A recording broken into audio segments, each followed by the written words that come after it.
Halo teman-teman, kita ketemu lagi pada video pendek dengan topik penyakit autoimun pada episode kedua. Kita lanjutkan. Pada episode kedua kita masih membicarakan macam-macam penyakit autoimun, dan sekarang udah sampai yang ke-16, disebut penyakit autoimun granulomatosis dengan polyangitis. Ini merupakan penyakit autoimun ya. Penyakit granulomatosis ini penyakit yang juga disebut dengan Wegener granulomatosis. Ini menyebabkan peradangan pada pembuluh darah di hidung Anda, sinus, tenggorokan, dan paru-paru serta ginjal. Gejala dari granulomatosis dengan polyangitis membuat kaki jadi mati rasa. Munculnya darah dalam urin, batuk berdahak, demam, sesak napas, kulit memar, serta mudah lelah. Dan yang nomor 17 adalah jenis autoimun yang disebut Addison disease. Addison disease memiliki beberapa klasifikasi. Salah satunya adalah primary adrenal insufficiency, di mana sistem kekebalan tubuh menyerang kelenjar adrenal. Headline melaporkan bahwa penyakit ini membuat kelenjar di ginjal mengeluarkan banyak hormon yang menyebabkan kelemahan pada otot, kulit berwarna gelap, penurunan denyut jantung atau tekanan darah, serta mudah lelah. Dan penyakit yang autoimun yang ke-18 disebut alopecia. Sebenarnya alopecia adalah istilah medis yang digunakan untuk menyebut kerontokan rambut. Biasanya seseorang mengalami alopecia ketika terkena stres. Penelitian menunjukkan bahwa 70% dari 500 pasien alopecia mengalami stres. Ini dilansir dari WebMD. Masalah kesehatan ini disebut timbul ketika tubuh menyerang folikel rambut. Kerusakan yang terjadi tidak permanen, namun tidak bisa memunculkan kebotakan, rambut menipis atau patah-patah.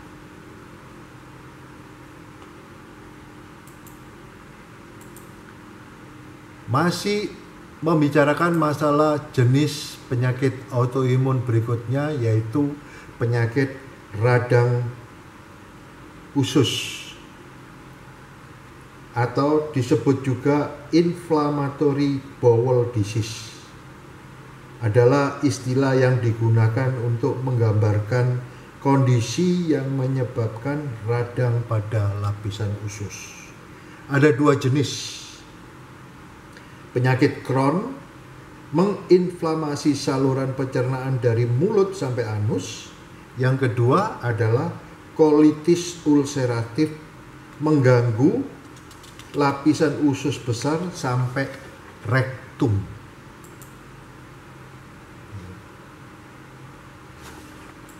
Kemudian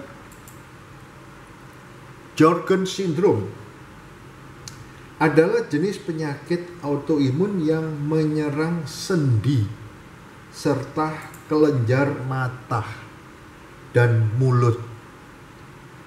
Gejala khasnya adalah nyeri sendi, mata kering, mulut kering.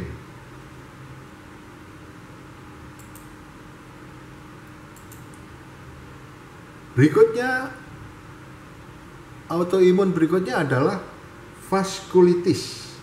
terjadi ketika sistem imun menyerang pembuluh darah.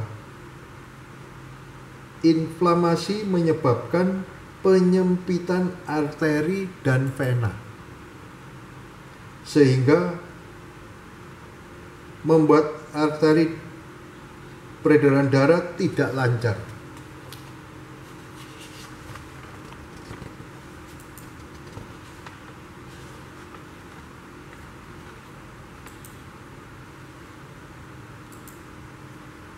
Berikutnya masih kita berbicara mengenai jenis penyakit autoimun, yaitu anemia perniciosa. Kondisi ini menyerang protein yang disebut faktor intrinsik yang membuat usus menyerap vitamin B12 dari makanan. Tapi vitamin ini tubuh tidak dapat membuat sel darah merah yang cukup tanpa vitamin ini. Anemia perniciosa ini merupakan kondisi yang sering terjadi pada orang lansia. Kondisi ini mempengaruhi sekitar 0,1% populasi umum, namun mencapai 2% pada pasien di atas usia 60 tahun.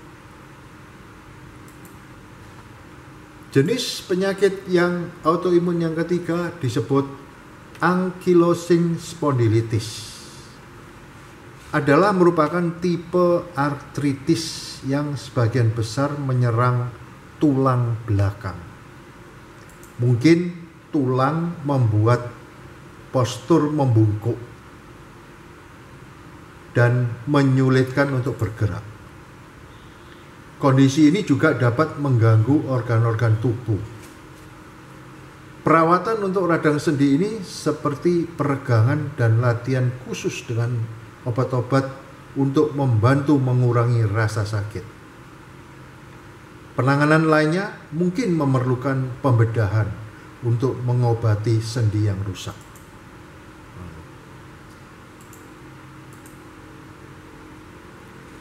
Diagnosis penyakit autoimun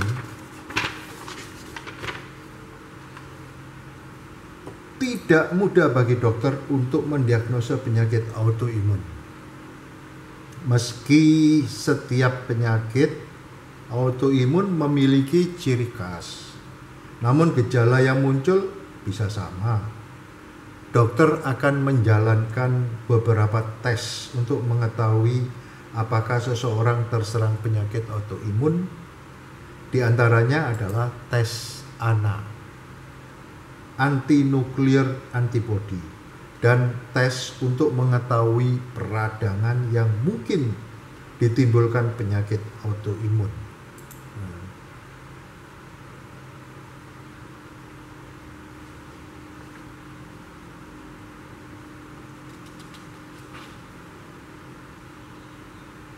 Kalau diagnosa penyakit autoimun kulit, sebaiknya dilakukan biopsi.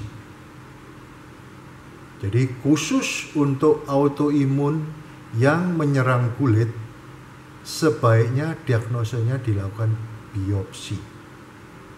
Biopsi ini biasanya dilakukan apabila hasil kerokan kulit negatif terhadap infeksi bakteri dan fungi, serta hewan telah diberikan terapi antibiotik, namun luka tanpa mikroorganisme tetap ditemukan pada pemeriksaan ulang sesudah terapi.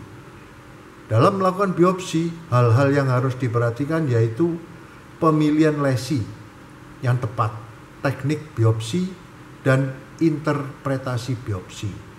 Demonstrasi keberadaan autoantibodi pada kulit melalui teknik pewarnaan imunofluorescen merupakan teknik yang bermanfaat, namun umumnya tidak terlalu diperlukan.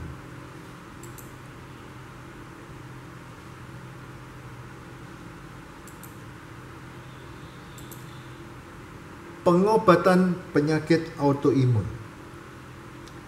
Kebanyakan dari penyakit autoimun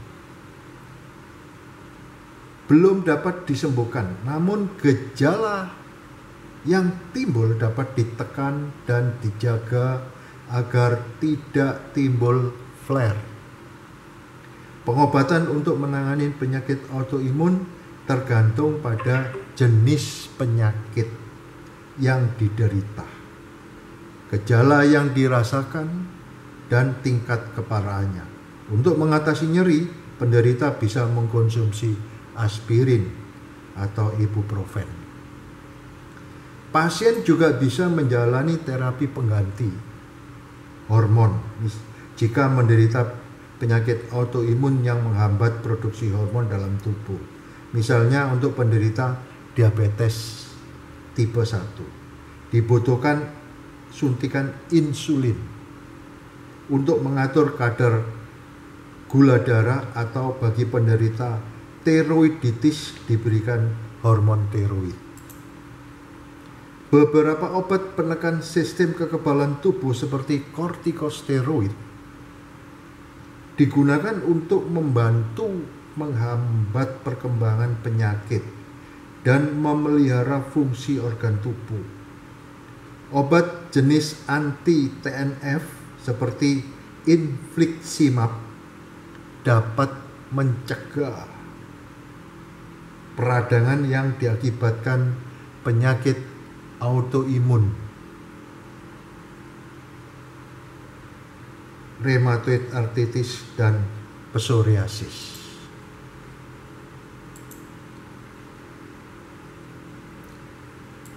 Konsep terapi penyakit autoimun kulit yaitu mengontrol penyebab respon sistem autoimun atau mengontrol efek dari penyakit autoimun. Kontrol terhadap komponen penginduksi biasanya merupakan obat-obat sitotoksik seperti golongan agen alkil atau antimetabolit, serta glukokortikoid pada dosis tinggi dalam waktu yang lama.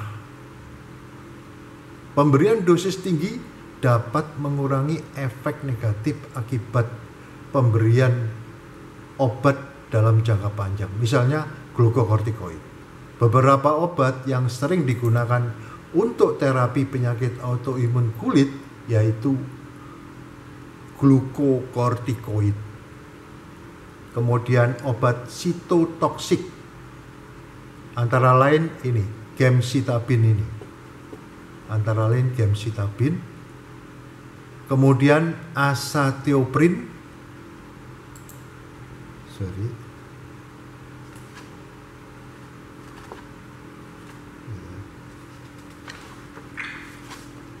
Dan materi berikutnya kita akan bahas pada masih topiknya masalah penyakit autoimun pada episode yang ketiga. Dan bila mana informasi ini berguna bagi Anda, maka silakan klik subscriber, dan bila mana ada komentar atau pertanyaan bisa dikirimkan pada email suharyanto445@gmail.com. Terima kasih.